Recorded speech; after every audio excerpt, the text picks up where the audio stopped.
had a conversation with a deputy who was new to Spark and hadn't been involved in the decision making. She wasn't there for the demos, for example.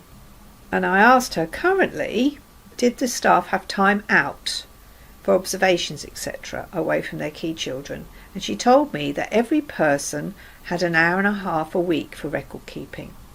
Now with Spark that's not needed, because everything is done on the go.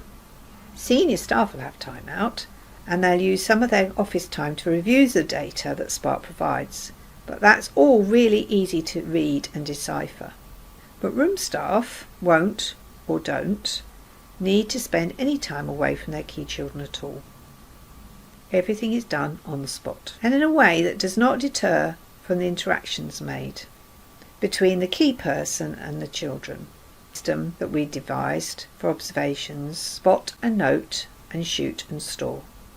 When you shoot your photograph, yes, there may be a tablet that comes between you and the child as the photographs are taken, but good practice and good manners, in my opinion, would mean that you'd warn the child or ask the child, can I take a picture of that?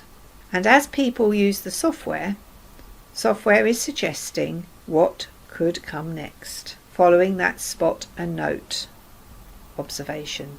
So learning can be continual. It's not a case of writing an observation, going away and thinking about it, cross-referencing it, etc., etc., and then deciding what comes next.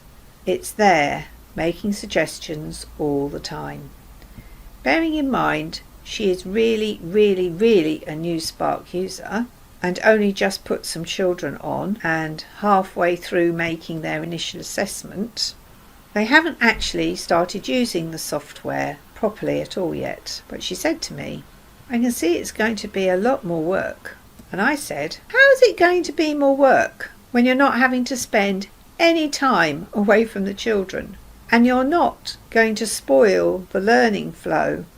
You're not sitting there having to write a long observation, for example, and not being actively involved in what's going on. How is that going to be more work? And she really didn't get it. She thought that she would have to spend an hour and a half in the room doing what they normally would do in their hour and a half outside the classroom. And I had to try to explain it to her again. Everything's done on the go. Spark doesn't take the time up like traditional paper observations, which is what they're doing now. And to trust me, because when she's actually doing it, after finishing these assessments, she'll experience it.